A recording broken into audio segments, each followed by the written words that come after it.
Well, hello my lovelies. How are we today? Right, I'm going to try and get some videos filmed. So the first of which is going to be Brave Vikings out of the new mini catalogue. I am an independent Stampin' Up! Demonstrator. I live in Wales in the UK, and yeah, I am Woo's Creations. So if you want to find me anywhere, I usually just go under Woo's Creations on Facebook and YouTube. If you would like to give me a like, that would be lovely, either now or on the way back out. And then obviously if you want to see more of my content, just give me a subscribe, that would be great. So I love scene building, and today we're going to scene build with Brave Vikings using all three images from here. I've already stamped them with Memento ink because I want to colour them in, and that will not run. I have allowed it to dry first, so if you do stamp it, just give it a minute or two just to dry properly before you start trying to colour it in, because if it is still wet it will sort of darken the colour that you're colouring it with. I'm going to make the sentiment label with a lovely labels pick as well. That's why I've got that, and we're going to use the happy birthday from this set.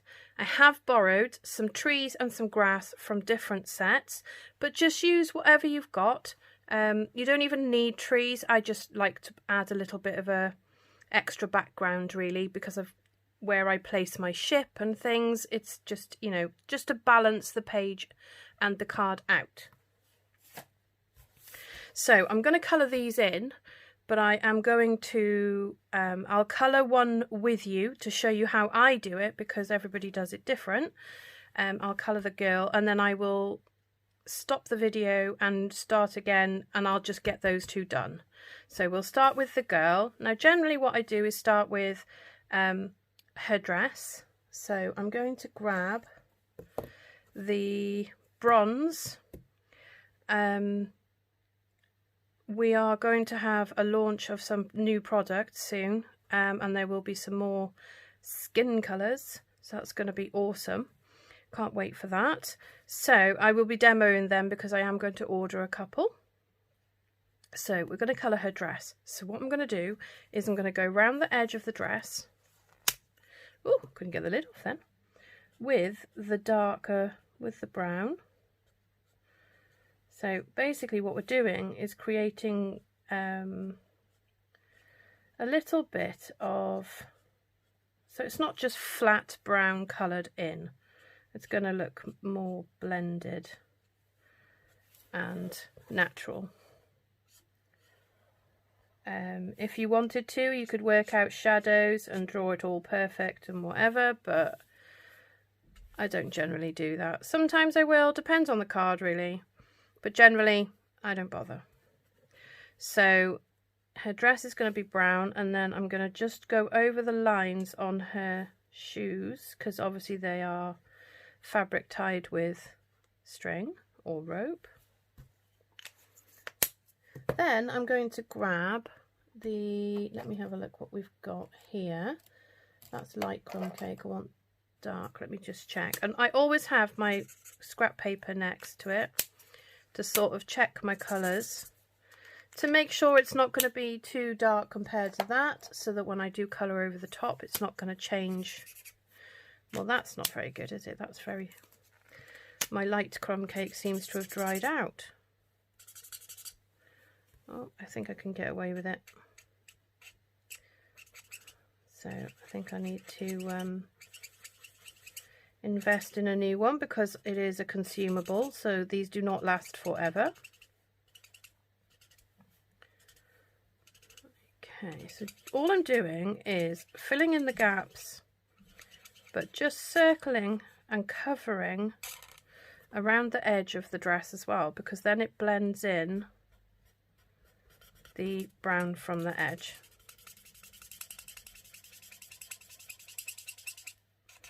I apologise for the squeaking. It is, yeah, I think it's because it's a little bit dry. So I'm going to have to add that to my order.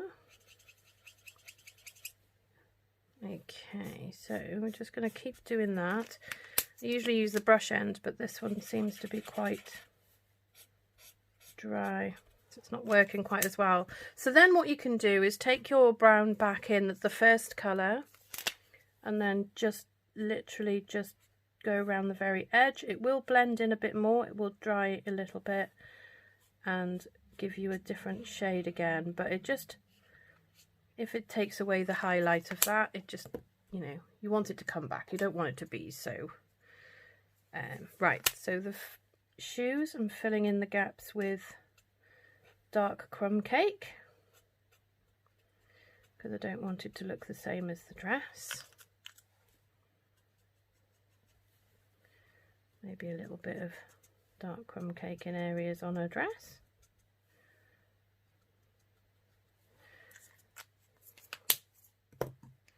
Okay, so I'm going to leave her dress like that for now because I'm going to see what it looks like when it's dried, because it does change as it dries.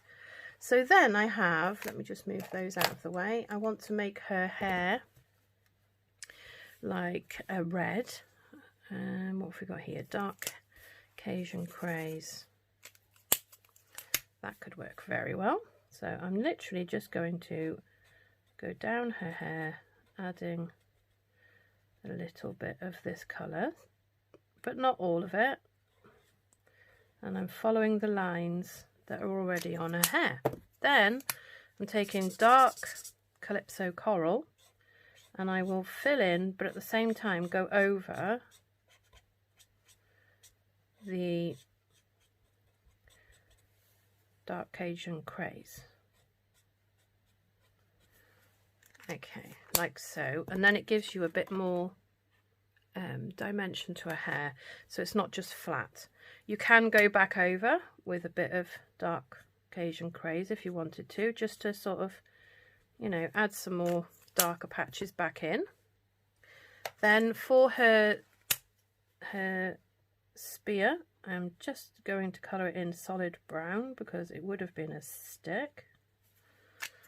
Like that, and then I'm going to grab dark and light smoky slate, and I am going to just go down one side of the spear, and then at the same time I am going to colour in half the hat and half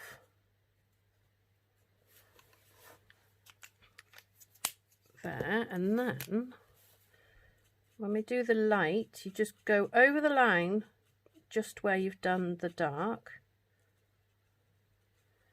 and the same at the bottom. And then what did I do for those? I think we used, let's have a look, see what grey granite looks like. So I'm just going to fill in the dots, but I want them to be a different colour to the other parts. So I'll probably go over that a couple of times. So where's my light smoky slate? And then I'm going to do the same with the spear. So it gives it a bit of depth. Then I will take dark crumb cake, and where this blade is attached, colour it there. And I'm going to colour her bag as well.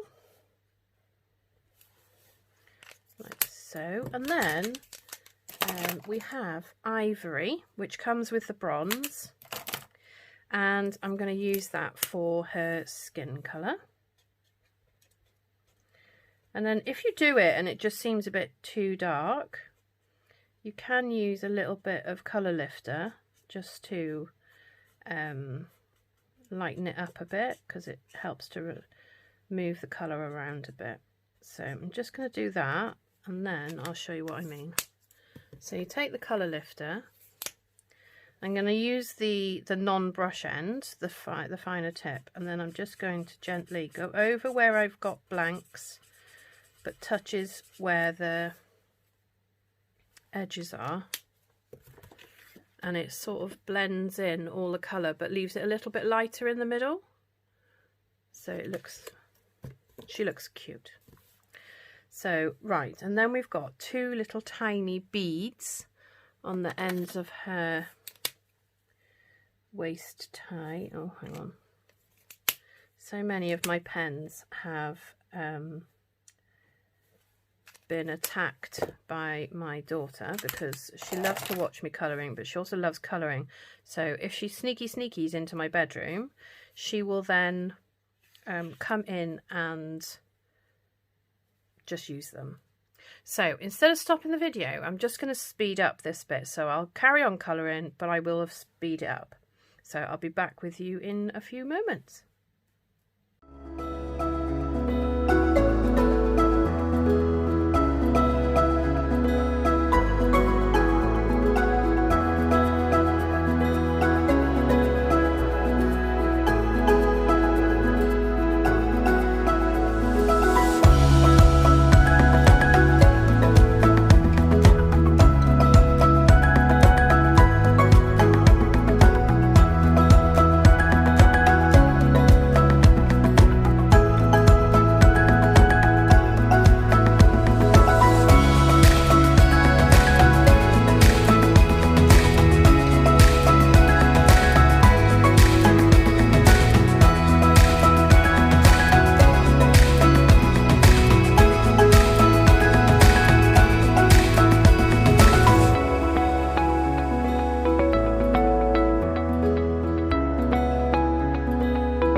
There we go, we've finished colouring it in, so I'm going to now fussy cut them out.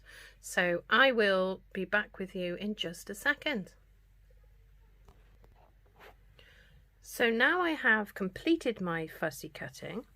I am not the greatest at fussy cutting, so I always seem to end up with, let me just find a dark background. So if you look at the surrounding of my Viking lady, she has like little white speckles where I haven't quite cut the line exactly right. So what you do is, this is not a Stampin' Up one, but it works. So it'll do. So this is a brush tip, but you can use any tip. All I do is just go around the very edge of the things I've cut out. And if you look, her staff, her spear, her whatever that is supposed to be, looks much better and like a clean, nice, tidy cutout, and it doesn't look like I've cut it out myself. So I'm just going to go round all of these, because if you accidentally cut too much off as well, you lose the definition of that that piece, so you lose your outline. So by doing this, you're putting your outline back on, so it frames your piece as well, if that makes any sense to you. I'm not for making sense today. I'm a little bit, yeah, kids have been back in school 2 days. And it's been very nice and quiet, except for Aaliyah, because Aaliyah's school is having a heating problem. And she's desperate to go back to school, but it won't be long. This week might be a bit of a write-off, but they'll be back next week, I'm sure. So there we go, a bit more there. And then, like I said, if you're unsure, just pop it back onto the black surface and you will see any other areas straight away, because the white edging stands right out. So there's that there. Right, she's done. So I'm just going to quickly do this one and the ship, and I will be back. Okay, so there we have our 3 characters, or 3 items, 2 characters and a ship. So I'm just going to pop those out of the way. So now we're going to grab our piece of cardstock, which I will mount onto a card base when I've finished. And I can trim it down if I need to, but it is trimmed to the right size. So it's perfect. So I've taken a piece of, this is Heffy Doodle tape, but you can get it, it's like a post-it note on a roll, so there's no sort of non-sticky part to it. So I've just trimmed it so that I can have my, it's not quite right actually, I wanted a bit more. No, actually I don't, I want it there. Leave it alone.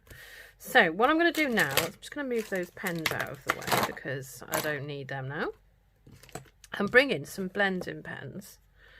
I am going to pop these somewhere safe just for a minute because I'm going to be doing some blending and I don't want to blend my characters. So I've made this slightly longer on either side as well. Let me just zoom you in a little bit. There we go. No, maybe a bit more. There we go, just so that you can see what I'm going to do. So what I'm going to grab first is the sky. And for the sky, I'm going to use Bermuda Bay and Coastal Cabana. So if you stamp off Bermuda Bay, it comes near to Coastal Cabana.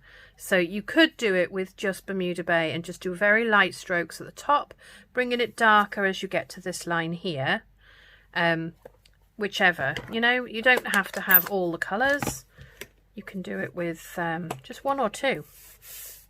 So I'm going to take the Bermuda Bay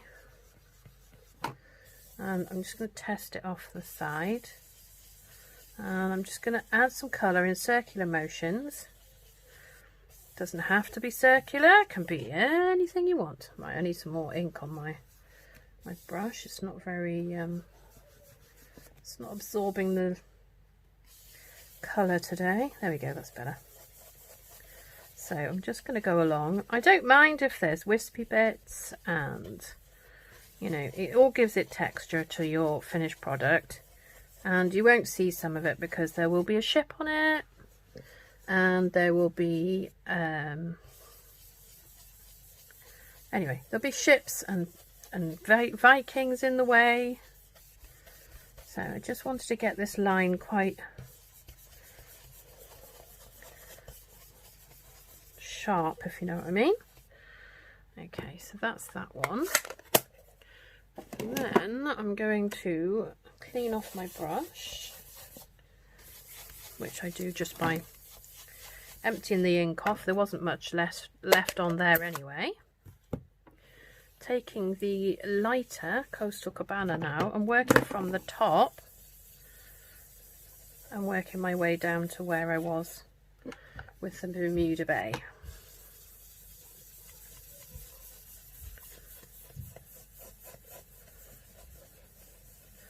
Changing the direction of my swirls will change where the ink goes as well. Just put my finger on it. I usually end up with a coloured finger because I brush up against my finger and then I end up with a blue finger. Or fingernail, because it comes off my skin easier than my nails for some reason. So I'm just going to peel this. Oh, yeah, I'm going to peel this off. I can do the yellow after. It doesn't matter because it doesn't have to be masked for that. So then I'm going to take my piece that I cut off that, which will be the other side there. And then I'm just going to pop that there because it's not very thick on that piece. And then I'm going to change brushes to my green one. And I'm going to use, which colour? I wonder if we should do a little bit of granny apple green, not granny green. And then add a bit of old olive as well, just to, so it's not quite so bright. Might not come out bright, but we'll have a look.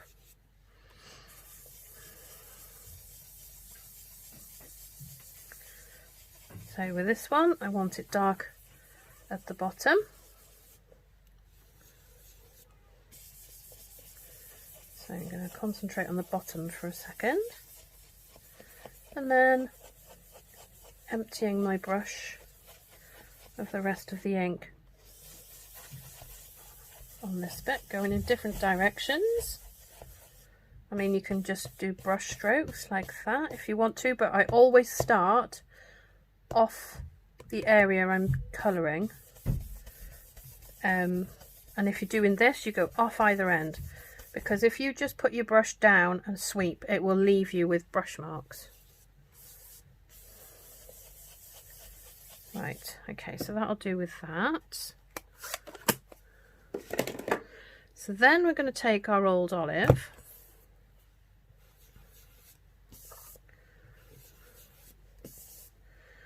and then we're just going to give it a bit of a highlight here and there.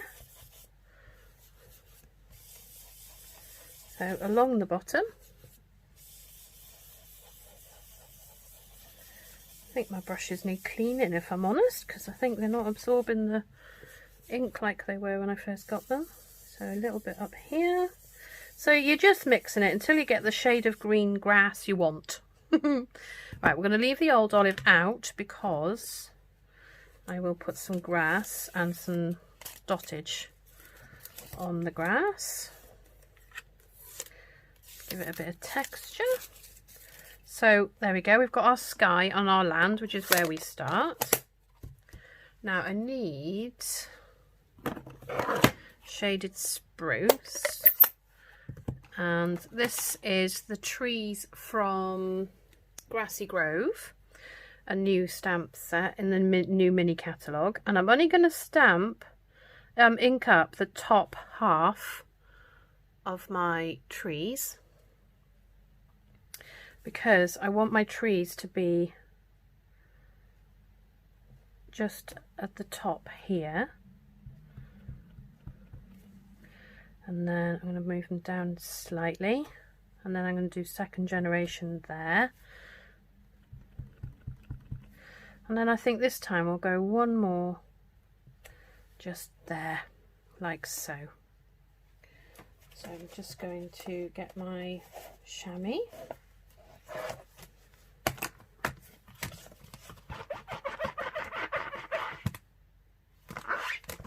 There we go, all clean. And then I'm going to swap back to old olive. And then I have the little tiny grass stamp from Happy Hedgehogs.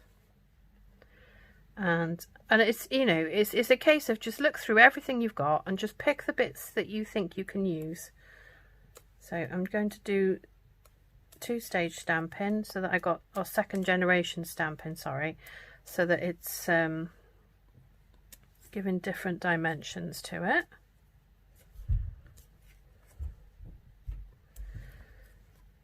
And for me, it doesn't have to be perfect. It doesn't even have to be like, sometimes some of the stuff I do, like that grass is very large compared to that tree. So that could be a little tiny tree, you don't know. But I don't worry too much about things like that, as long as it looks okay to my eye. And then I'm happy. So that's the background part. So I'm just going to put, if I can get this to work, because what I should have done is left that corner a bit whiter, but I don't know, I just think that a scene needs a bit of a sunshine or a glow from one side, so just a little bit, just there, and that will do. Okay, so that bit is nice and quick and easy. So once you've done that part, you can then start to assemble these, and then we've just got to make a sentiment. So we'll bring back in our 3 characters. So the ship will go there. Then we'll have our Viking man oh goodness, just there, and our lady will go by the trees here. So when I did it the other day, she was a bit higher, but the trees look, maybe I should have done the trees a bit higher, but it's fine. It's all good. It's all good. So the ship is going to go there. They're just a little bit closer together, but that's fine. So there we go. So what I'm going to do now is I'm just going to stick these down. So let me just find my glue. And then we're going to say a little prayer that I've got enough glue left. I have some on order. But instead of just ordering, I faffed. And I have got another one. Where's the other one gone? The other one's definitely got more in it than this one. I am not seeing it.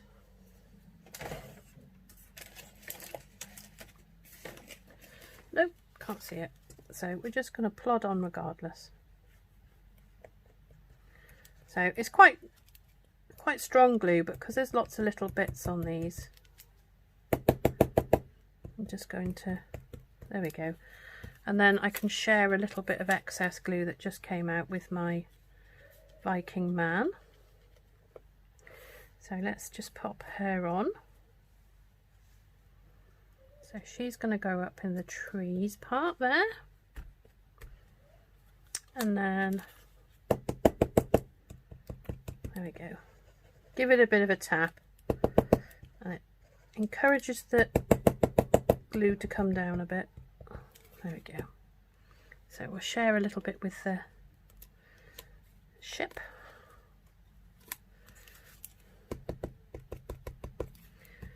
There we go. So the ship needs to go on first because he was in front of the ship. Pop the ship there. Excuse the noise of my son. He's playing a game. He gets overexcited. Okay. 9-year-olds, eh? Right. So Mr. Viking is going to go there. And this is quite a flat card, so it's quite nice when you need to post it. Oh, probably was out of camera then as well, wasn't I?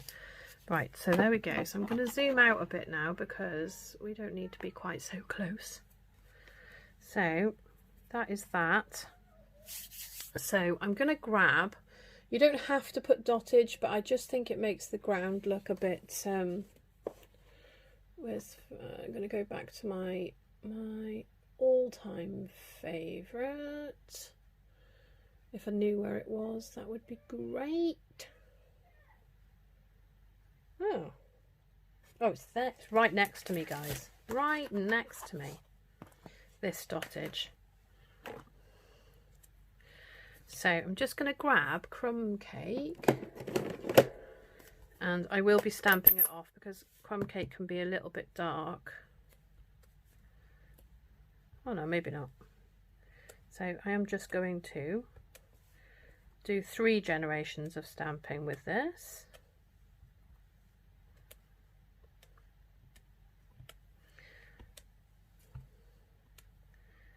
Like so.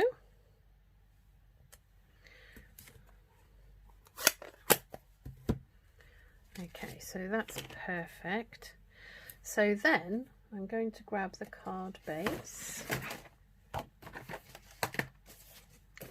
Had a bit of an avalanche then. Oh, I haven't scored the middle. Let me just score it. So I score at 10.5. Because our cardstock width is 21 centimetres.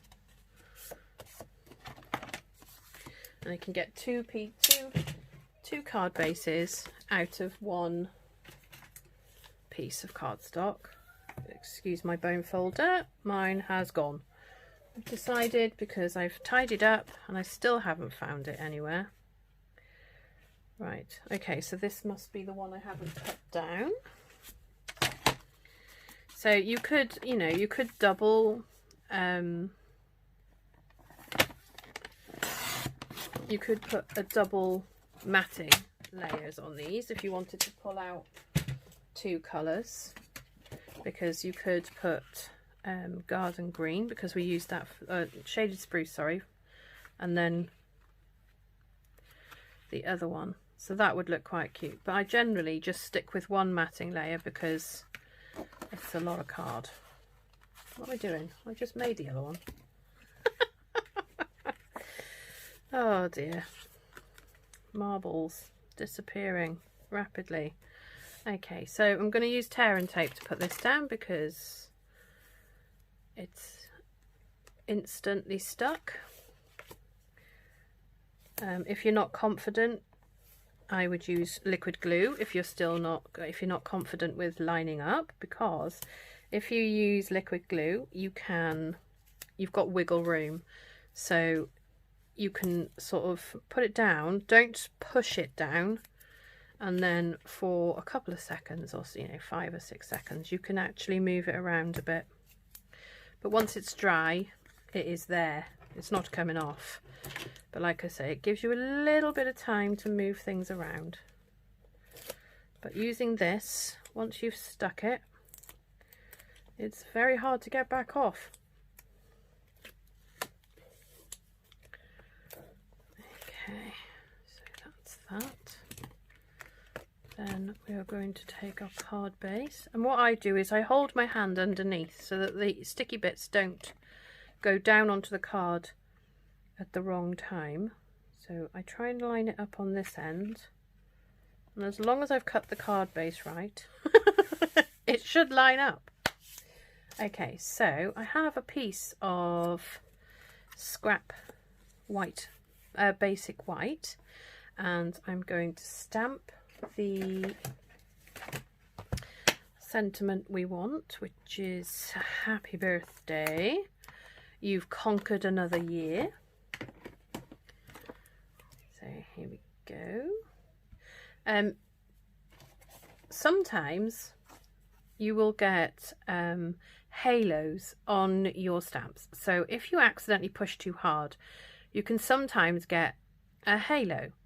But sometimes you get a set like this one. The characters themselves, I haven't had a problem, even though when you look at this Viking, he is slightly over towards the right rather than the left, so there is a lip, but that hasn't affected my stamping and I haven't had a halo.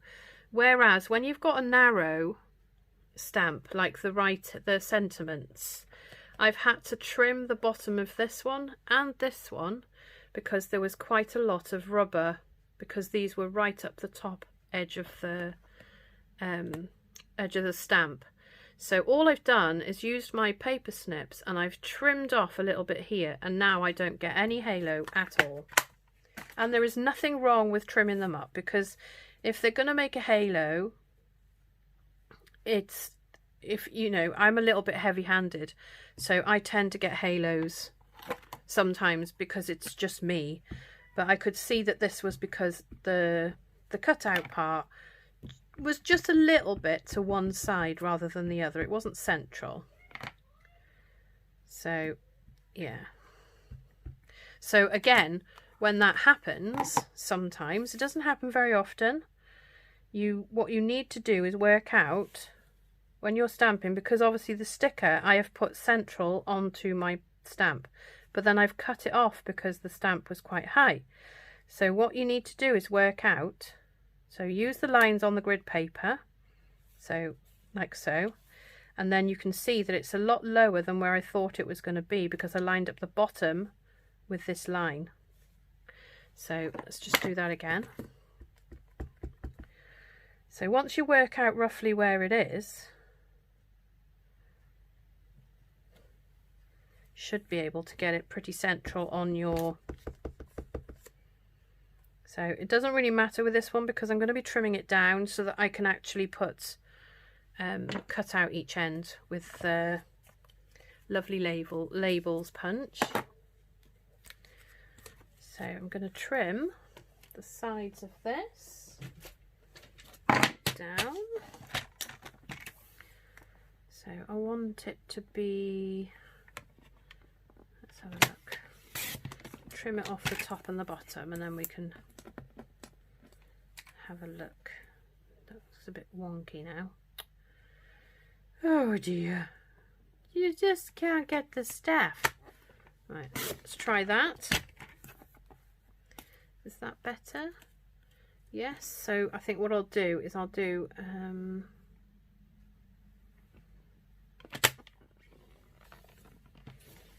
it's not going to trim anything off, is it? No, too close. So I'm just going to trim it with my scissors. And that was my fault, because generally what I do is I use the straight line on one end to do it, but I haven't got one with this scrap piece. Note to self, don't do that. It's not easy to line up and get straight. So I'm going to trim off both ends. So about the same amount sticking out if possible. And then what you do is you grab your lovely labels punch, open it up, and then you push the sentiment into the one end. But the best way to line it up, because obviously it's not always, I don't always cut exactly the right size to fit in the grooves. A lot of the time the two bigger ones I do, but the very small one I don't. So what I do is I line it up like that, put my finger on it, turn it over, and then I can sort of line it up with, let me just tilt it so I can get it in the right place. And then if you squeeze it a little bit, it'll hold it, and then you can see if you've got it central before you cut the end off. And then we do the same with the other end. So pop it back in, line it up so that you've got an even amount on both sides and it looks central. Ooh, a little bit moved. Hold it and then punch it out. And then you've got a little sentiment. So we are going to pop this here. And I'm going to put dimensionals on it because there is no dimensionals on this card yet.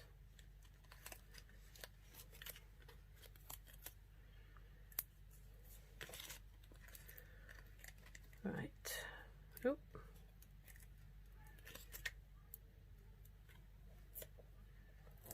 There we go. Let's take the covers off.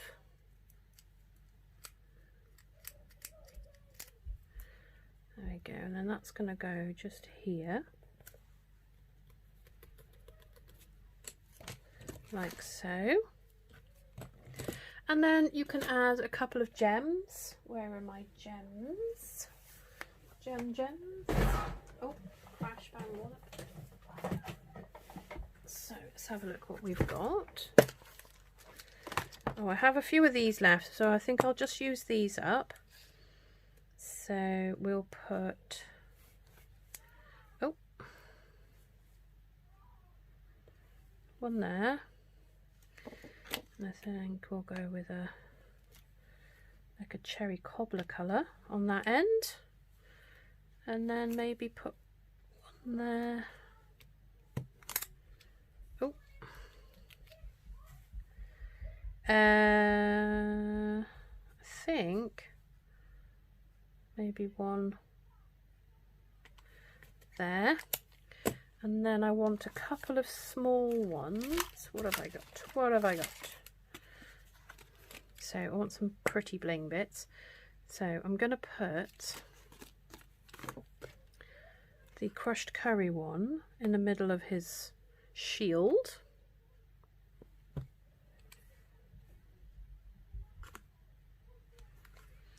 And then she's going to have one on her bag, because why wouldn't you have one on your bag? And then I'm going to put, because I'm feeling generous, I'm going to put some on the ship. And there you go, guys. Un Viking card. I have lots of ideas for this stamp set, so I will be coming back with some more ideas. The new mini catalogue is now out, so if you haven't got one and you would like one and you live in the UK, Germany, Netherlands, yeah, That's right. I can't remember. France, Germany, Netherlands, UK. Just give me a message and I can get one in the post for you. I will be back with more videos very soon, and I hope to see you there. Don't forget to subscribe and like on your way out. If you press the bell, you can be notified every time I upload a video. Also, if you pop over to Facebook, I have a Woo's Creations Facebook page where there are other videos and also other ideas. So that was the card I made today, and this was the card I made as my sample. Slightly different colouring, but just as gorgeous. So there we go, guys. Thank you so much for watching, and I hope to see you all very soon. Goodbye.